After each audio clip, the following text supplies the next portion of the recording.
Hi, Laura. Okay. I just looked at the pictures of you in Branston, also known as Branny to you. There was so much soul in those eyes. Um,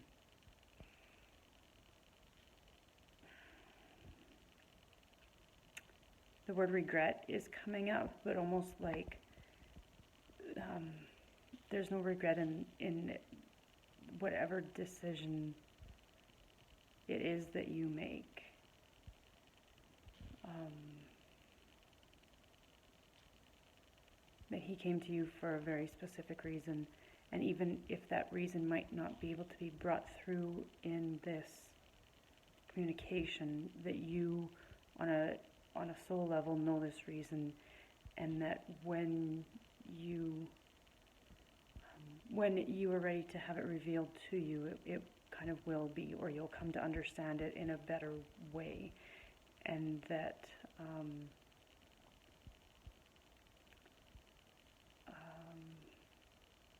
so I'm just kind of tuning into like that that fear around him hurting people, him hurting possibly himself, him being kind of out of control.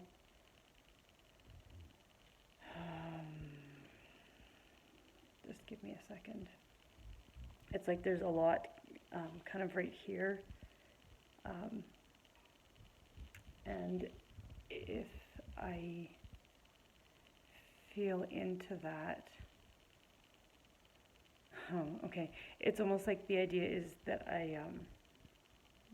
or the image that I get is like a headlong rush into something, and there's really kind of no way to stop.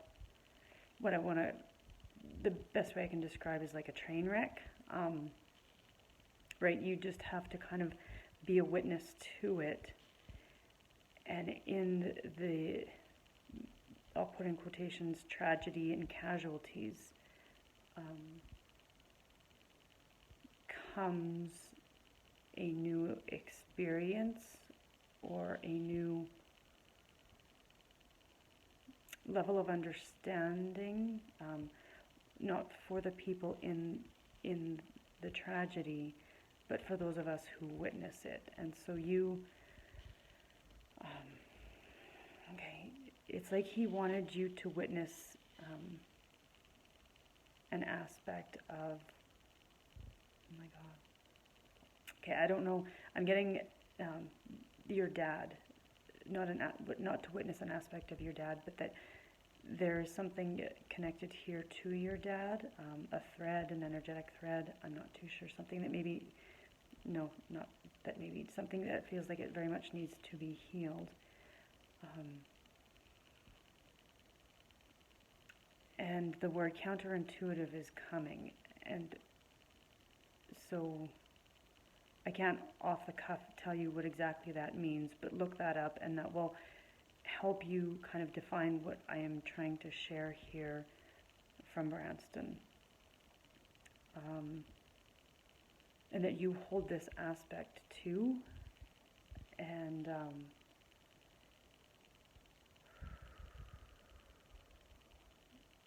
I'm just kind of checking in if Branston's, a soul guide for you. I'm getting the image of a puppy, like a little puppy, and that possibly at one point in your life, it was that, or I don't know about will be. I'm getting more of a was, but not even necessarily that he was yours. There could have been a potential that he crossed paths with you and something that you and him interacted with. And I know that's maybe doesn't help so much right now, but that him as a soul is here to guide you. And this idea of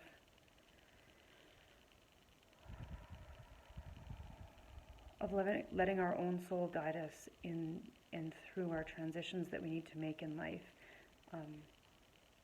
because death is a doorway, and I say that kind of came right through me, but I also say that in the knowledge that I have of it and in my own experience, that I had a mare. She was a big, beautiful Palomino mare, and all of a sudden, her and I went on this journey.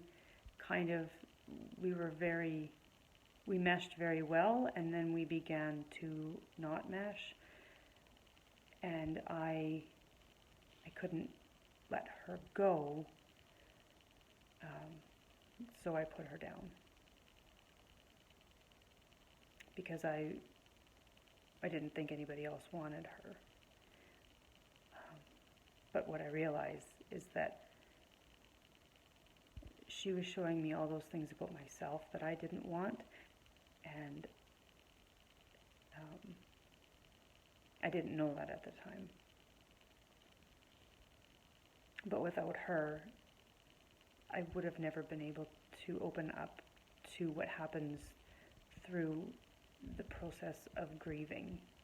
It cracks us open. And Branston has come to you with almost all of these sides of the coin, so to speak, that he is an embodiment of like all of the pieces of you that you maybe love, and those pieces that you not so much. Sorry. And I'm getting, I don't know, his ears forward and these big eyes, and then he's really just blowing softly and gently. He's exhaling.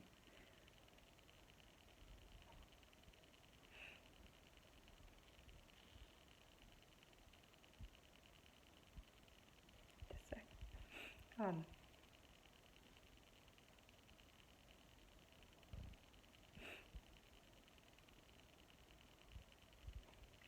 He's exhaling out of this body, but not for you.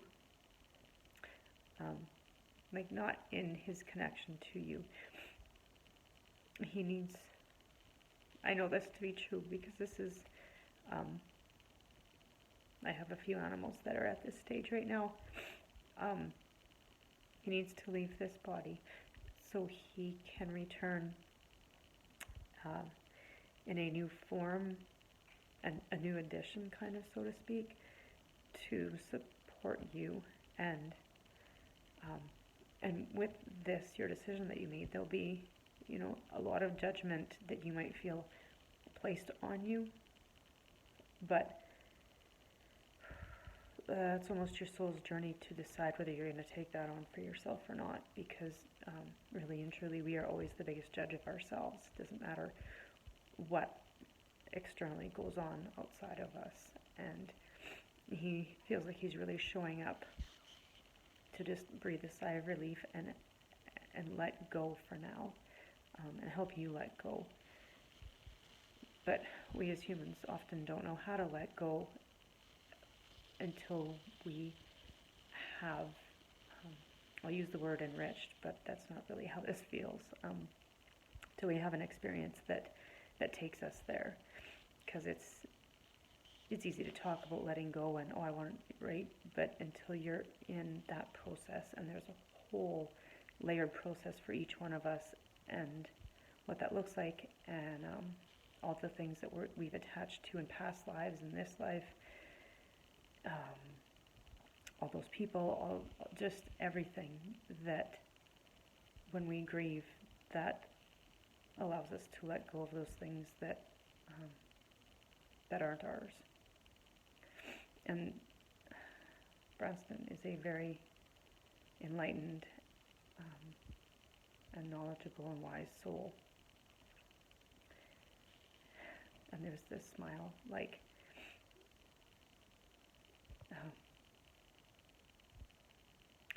it also feels actually like there's many ways that this could happen. But probably the fastest and easiest is this way. And there's no guilt or shame or regret. Those are all things that are already part of your energy if you feel them, that he is helping you release your attachment from. And that's difficult often to know from our human standpoint, especially when we're the ones that make the decision. But ultimately, it would be much easier if our animals just ended up transitioning without our actual decision to be a co-creator in it. But when we decide to put down our animals or put them to sleep, we take on all of the responsibility, not for our animals, but for who we are, because they're not attached to bodies. They use them as vehicles to facilitate the healing and the inspiring and the loving that we as humans forget how to do that once we come here. And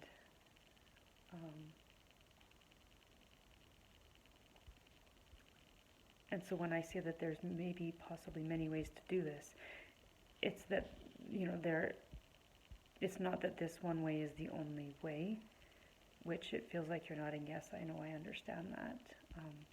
But to invest the time and energy into everything that you can see as needed to move Branston from this place of where he's at right now to a more, I'll put in usable in quotations, doesn't really seem feasible. It doesn't mean it's not. But, okay, he wants you to know something about worry. A worry that feels related to your mom. I don't quite understand what the basis behind that is. But again, that sense of guilt also kind of feels attached to that. He is here for you and solely for you. And I keep checking in, like, am I making a mistake in this? No.